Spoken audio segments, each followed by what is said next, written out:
Olá, olá pessoal! Bem-vindos ao X da Física! Nesse vídeo nós vamos continuar a falar sobre impulso e quantidade de movimento e mais especificamente nós vamos falar sobre quantidade de movimento e vamos apresentar o teorema do impulso para uma partícula. Vamos lá! Primeiro, vamos definir quantidade de movimento de um corpo. Então, o que é a quantidade de movimento de um corpo? E nós vamos representar a quantidade de movimento de um corpo pela letra Q, e é uma grandeza vetorial, então ela tem uma setinha em cima. Então, a quantidade de movimento Q de um corpo, que também é chamada de momento linear daquele corpo, ou momentum daquele corpo, mas na maioria das vezes ou você vai ver momento linear ou, na grande maioria, quantidade de movimento do corpo. Então, o que é a quantidade de movimento de um corpo?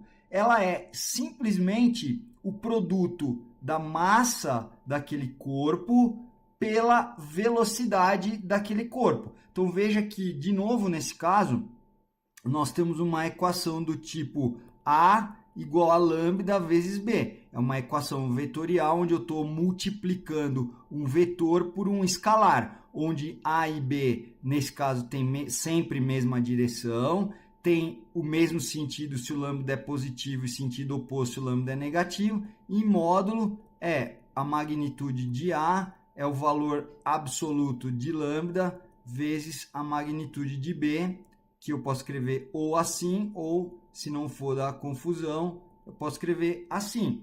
Então, essa equação que determina a quantidade de movimento de um corpo é uma equação desse tipo, onde a quantidade de movimento é a massa multiplicada pela velocidade vetorial instantânea daquele corpo. Então, a quantidade de movimento e a massa são dois vetores que têm a mesma direção, eles vão ter o mesmo sentido porque a massa é sempre positiva e a magnitude desse vetor e a magnitude desse vetor estão relacionadas pela seguinte equação, que é a magnitude, o módulo da quantidade de movimento, é o valor absoluto da massa, que como ela é positiva é a massa, vezes o valor, o módulo da velocidade vetorial instantânea, que eu posso escrever também dessa forma.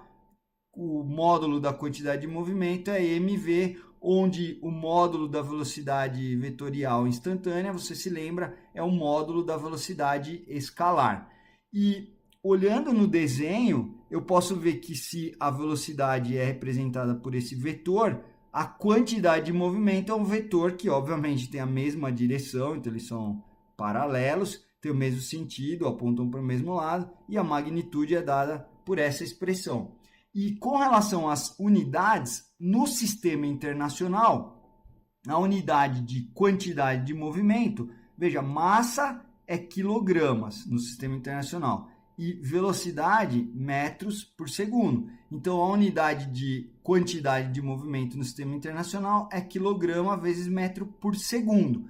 Só que isso é igual a Newton vezes segundo. Lembra? A gente, nos vídeos anteriores, falou do impulso. O impulso, vamos só relembrar, o impulso de uma força constante, por exemplo, era F vezes ΔT. Então, a unidade de impulso, força no sistema internacional é medida em Newton, tempo, né, intervalo de tempo em segundo, então é Newton vezes segundo. Olha que interessante aqui. Newton vezes segundo é igual a quilograma vezes metro por segundo. Por que mesmo? Porque Newton é força, que é massa, então é quilograma, vezes aceleração, que é metro por segundo ao quadrado. Vezes, então isso seria Newton. Vezes segundo, cancelando, veja que eu tenho quilograma vezes metro por segundo. Então, a unidade de impulso e a unidade de quantidade de movimento, elas são iguais, e ou você pode medir em quilograma vezes metro por segundo, no sistema internacional, quilograma vezes metro por segundo,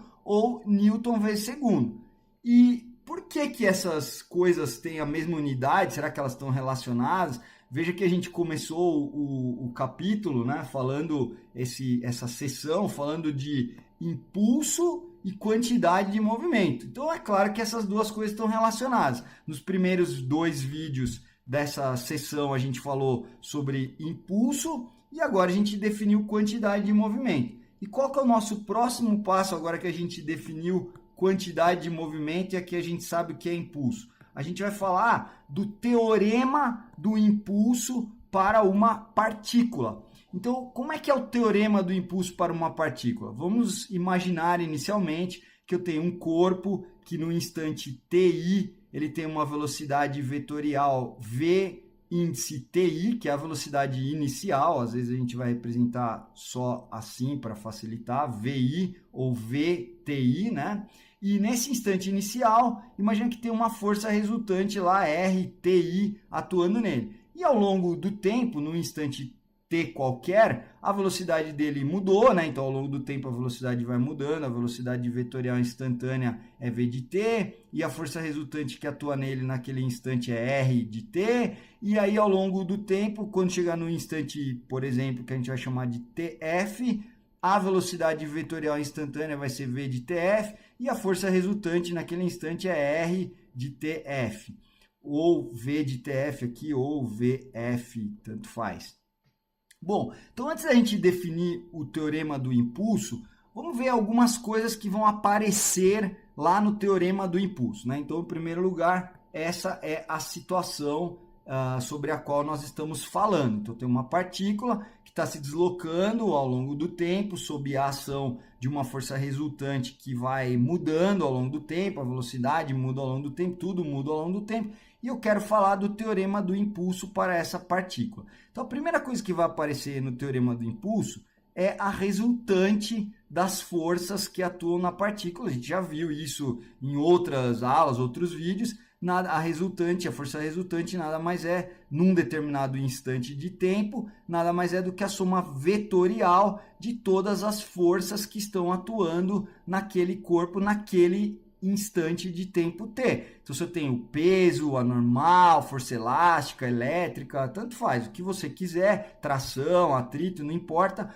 O fato é que a força resultante, num determinado instante t, é a soma vetorial de todas as forças que estão atuando naquele instante de tempo t. Essa é a primeira coisa que vai aparecer no teorema do impulso. Qual que é a segunda coisa? Bom, vou precisar calcular o impulso da força resultante. Então, qual que é o primeiro jeito de eu calcular o impulso da força resultante? Veja, eu estou naquele caso em que a força varia em módulo, varia em direção, varia em sentido. Quando eu falo varia, pode variar, porque os casos mais simples, onde a gente vai aplicar o teorema do impulso, essa força resultante não vai ter tudo lá variando em módulo, direção e sentido, vai ser um caso mais simples, mas vamos apresentar o teorema do impulso no caso mais geral. Então, e depois os outros casos são casos particulares. Então, o que é calcular o impulso da força resultante? Então, como nós vimos nos vídeos anteriores, quando a força varia em módulo, direção e sentido, o que eu tenho que fazer, né? Quando ela varia ao longo do tempo, eu tenho que pegar todo aquele intervalo de tempo lá, ΔT, e dividir em vários pedacinhos pequenininhos, que eu vou chamar de dt, cada intervalinho pequenininho. Agora, nesse intervalinho eu posso falar que essas forças durante esses intervalinhos são constantes, e aí eu posso aplicar aquela fórmula que o impulso de uma determinada força constante é F vezes ΔT. Então, quando eu admito que essa força que está variando ao longo do tempo, em cada intervalinho ela é constante, lembra, a gente calculava aquele pedacinho de impulso lá que eu chamei de dI daquela força, e era uma grandeza vetorial. Então, em cada dtzinho, agora esse dI foi o impulso calculado em cada intervalinho de tempo dt. E depois eu tenho que fazer uma soma, esses são aqui os nossos dIs da força resultante. Então, eu vou pegar a força resultante, vou dividir o intervalo de tempo em vários pedacinhos. Em cada pedacinho eu admito que a força é constante em módulo, direção e sentido. Faço essa soma, então pego cada pedacinho de impulso, que é uma grandeza vetorial, faço essa soma vetorial e vou encontrar o impulso da resultante. Esse é o caso mais complicado. Se você tiver uma situação em que a força resultante é constante, em módulo, direção e sentido, basta fazer isso. E se ela for variável só em módulo ou em sentido, a gente viu que eu podia calcular a área embaixo lá do gráfico, que eu vou ter a resultante ao longo do tempo, e aqui eu vou ter o tempo. Então, bastava calcular a área embaixo do gráfico se a direção permanecesse constante. Mas o fato é, no teorema do impulso vai aparecer a resultante, né?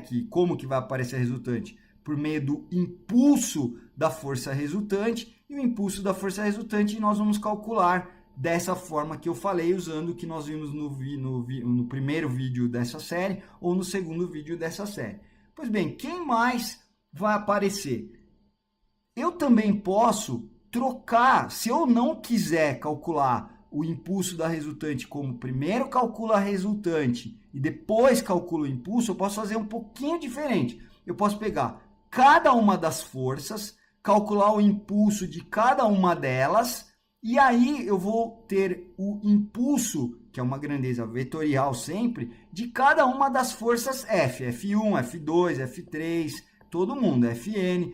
E depois, em vez de eu, então, primeiro calcular uma forma, primeiro calculo a resultante e depois calculo o impulso. Segunda forma, calculo o impulso de cada uma das forças e depois esses impulsos vão ser grandezas vetoriais e depois eu falo que o impulso da resultante é a soma vetorial de cada um dos impulsos. Aí você me pergunta, mas essa força F, se ela varia em módulo, direção e sentido, como é que eu calculo o impulso dela? Se ela fosse constante, o impulso dela, a gente já sabe, seria só F vezes ΔT, se a força fosse constante. Como ela não vai ser, porque tem um índice T aqui, quer dizer, não é que não vai ser, ela pode variar, pode ter um exercício que varia, pode ter outro que não, mas nesse exemplo que eu estou deixando explícito que ela varia ao longo do tempo, você tem que calcular esse impulso da mesma maneira que eu expliquei aqui. Você tem que dividir em o ΔT em vários intervalinhos dt, calcular o pedacinho de impulso em cada intervalinho dt, depois você faz essa soma vetorial para achar o impulso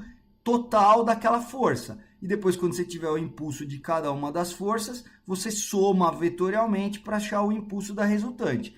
Só um parênteses, lembrando, no caso do trabalho, lembra que o trabalho da resultante, eu podia primeiro calcular a resultante e depois eu calculava o trabalho da força resultante. Ou eu podia calcular o trabalho de cada uma das forças e depois somar para dar o trabalho da resultante. Só que no caso do trabalho, energia, a gente está falando de grandezas escalares. Então, o trabalho da resultante é a soma escalar de todos os trabalhos realizados por cada uma das forças. No caso do impulso, o impulso é uma grandeza vetorial. Então, o impulso da resultante é a soma vetorial dos impulsos. Então, não confunda isso. Se você tiver dúvida, volta no livro, volta na aula, mas o trabalho da resultante, que aparecia lá, por exemplo, no teorema da energia cinética, que a gente falava que o trabalho da força resultante era a variação da energia cinética. Então, o que a gente fazia lá? Ou eu podia calcular a força resultante e depois calculava o trabalho dela, que era mais complicado, ou eu posso calcular o trabalho de cada uma das forças que compõem a força resultante e depois cada um desses trabalhos eu ia somar escalarmente, é uma soma de números, para encontrar o trabalho da resultante. Nesse caso, eu posso fazer semelhante, ou seja, o impulso é uma grandeza vetorial. Então, em vez de a primeira coisa que eu posso fazer é calcular a resultante e daí calculo o impulso. Qual é a segunda coisa que eu posso fazer? Calcula o impulso de cada uma das forças, só que agora, diferentemente do trabalho, o impulso da resultante é a soma vetorial dos impulsos. No caso do trabalho, o trabalho da força resultante era a soma escalar, né, algébrica, uma soma de números de todos os trabalhos. No caso do impulso, o impulso da resultante é a soma vetorial de cada um dos impulsos. Então, lembre disso e não confunda essa parte que a gente está falando de impulso, quantidade de movimento, com a parte anterior da dinâmica, da mecânica, que a gente viu trabalho e energia. Bom, mas continuando, quem é o outro elemento que vai aparecer no teorema do impulso? A gente está falando tudo isso para falar quem são os caras que vão aparecer no teorema do impulso. Então, vai aparecer a resultante, como? Eu vou falar do impulso da resultante, que eu posso ou calcular assim, ou posso calcular dessa outra forma que a gente falou. Calcula cada um dos impulsos das forças e depois somo vetorialmente. E quem é o último cara que vai aparecer no teorema do impulso? É a quantidade de movimento do corpo. Só que vai aparecer a quantidade de movimento em dois instantes. Um que eu vou chamar de inicial e outro que eu vou chamar de final. Então, o que é a quantidade de movimento no instante final? Quantidade de movimento, como a gente viu, que é m vezes v. A quantidade de movimento no instante t é a massa vezes o vetor velocidade instantânea naquele instante t. Então, se eu quero saber a quantidade de movimento no instante tf, que a gente vai chamar de qf, só para simplificar, mas é q de tf, é a massa vezes a velocidade naquele instante, que é a velocidade no instante inicial, que para simplificar a gente vai chamar de m vezes vf. E o que é a quantidade de movimento inicial? É a quantidade de movimento no instante inicial, que é a massa vezes a velocidade instantânea naquele instante inicial, e que, para simplificar, a gente vai chamar só de m vezes vi. Então, quem é o teorema do impulso, finalmente? O teorema do impulso me diz que o impulso da força resultante, que nós vamos calcular ou assim, na maior parte das vezes te digo que a gente vai calcular desta forma aqui, mas o que interessa é que o impulso da força resultante é a variação da quantidade de movimento da partícula. O que significa isso? Variação é a quantidade de movimento no fim menos a quantidade de movimento no começo. Então lembra, esse impulso, ele pressupõe que a força está atuando durante um intervalo de tempo ΔT. Quando eu faço essa soma aqui do instante TI até o instante TF, lembra? Então eu tenho lá o instante TI, tenho o instante TF, e aqui eu tenho um intervalo de tempo ΔT, que eu vou dividir esse intervalo em um monte de pedacinhos bem pequenininhos dt. Então, quando eu estou falando dessa soma que eu estou fazendo, claro, se for um caso simples, que a força resultante é constante, é só multiplicar a força constante em módulo, direção e sentido, é só multiplicar a força resultante vezes ΔT, eu vou ter lá o impulso da força resultante. Vai ser simplesmente R vezes ΔT. Agora, se eu tiver que fazer aquelas maneiras que eu vi, que a gente apresentou lá para você no primeiro vídeo dessa sessão, ou no segundo vídeo, que eu tenho que dividir ou calcular a área, tanto faz. O que importa é que no cálculo do impulso da força resultante, tem lá um intervalo de tempo ali pressuposto, tá certo? Que vai desde o instante inicial até o instante final. Então, o que o teorema do impulso diz? Que o impulso realizado pela força resultante durante esse intervalo de tempo, ele provoca variação da quantidade de movimento. É isso que ele faz. Então, o impulso, o que o teorema do impulso fala? Que o impulso da resultante nada mais é do que a variação da quantidade de movimento. Então, o impulso da força resultante, que atuou desde o instante TI até o instante TF, né, durante o intervalo de tempo ΔT, ele provoca, o impulso da resultante, ele é a variação da quantidade de movimento daquela partícula. Quem é a quantidade de movimento? Quantidade de movimento é a massa vezes a velocidade. Então, quantidade de movimento final, massa vezes a velocidade final, vetorial, né? Quantidade de movimento inicial, massa vezes a velocidade inicial. Então, isso aqui é o teorema do impulso para uma partícula, tá bom? Então, é isso. Dá uma olhada lá no meu livro. É muito importante você ver os exercícios resolvidos. Eles estão lá em 3 níveis, os mais simples, os de nível intermediário e os mais avançados, e depois você faz os exercícios e vai lá no manual do professor, e se você não conseguiu fazer, ou se você quer conferir a nossa resposta, como que nós resolvemos, você olha lá, mas é fundamental você não só acompanhar as aulas, mas também fazer os exercícios. E se você tiver alguma dúvida ou quiser aprofundar o que eu estou falando, basta você ler esse assunto no meu livro, lá no capítulo do livro, está tudo bem explicado. Tá bom? Então eu espero encontrar você no próximo vídeo. Um abraço e até lá!